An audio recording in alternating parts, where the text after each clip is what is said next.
பைக்ல வேகமா போனாலும் மெதுவா போனாலும் ஒரே மாதிரி மைலேஜ் கிடைக்குமோ கிடைக்காதோ. ஆனா அல்ட்ரா டியூரா ஃபிளேம்ல அதிக வெப்பத்துல சமைச்சாலும் எத்தனை பர்னர்ல சமைச்சாலும் 70% எரிவாயு சேமிக்கும். வேகமாவும் சமைக்கலாம், காசு மிச்சம். Ultra டியூரா flame.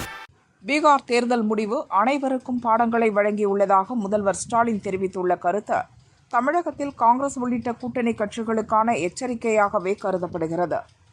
அனைவருக்கும் பாடங்களை வழங்கியுள்ள பீகார் சட்டசபை தேர்தல் என்ற தலைப்பில் முதல்வர் ஸ்டாலின் பதிவிட்டிருந்தார்.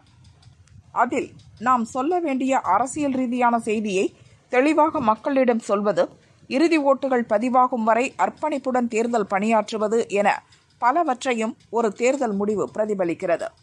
இண்டி கூட்டணியில் உள்ள அனுபவமிக்க தலைவர்கள் இத்தகைய செய்தியை உணரவும் இனி எழும் சவால்களை எதிர்கொள்வதற்கான திட்டங்களை வகுக்கவுமான ஆற்றலை பெற்றவர்கள் என குறிப்பிட்டுள்ளார்.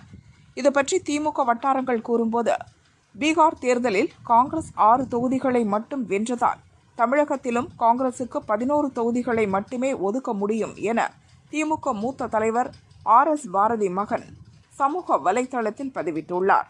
இது காங்கிரசுக்கு திமுக தலைமை விடுத்துள்ள மறைமுக எச்சரிக்கை. பீகார் தேர்தல் முடிவுகளிலிருந்து காங்கிரசார் பாடம் படித்துக் கொள்ள வேண்டும் என்பதை சுட்டிக்காட்டியிருக்கிறார் முதல்வர். ஆட்சியில் பங்கு, அதிக தொகுதிகள் கேட்டு மிரட்டல் என காங்கிரசாரின் சமீபத்திய செயல்பாடுகள் அமைந்துள்ளன. கோரிக்கையை நிறைவேற்றவில்லை என்றால் தவிக கூட்டணிக்கு செல்வோம் என காங்கிரஸ் கோஷ்டி தலைவர்கள் சிலர் பேசியும் வருகின்றனர். ஆனால் தமிழக காங்கிரஸ் தலைவர்கள் வாய் திறக்கக்கூடாது. திமுக கொடுக்கிற தொகுதிகளை பெற்று தேர்தல் வெற்றிக்கு பாடுபட வேண்டும் என்பதை உணர்த்தும் விதமாகவே முதல்வரின் வலைத்தள பதிவு அமைந்துள்ளது என திமுக வட்டாரங்கள் கூறின.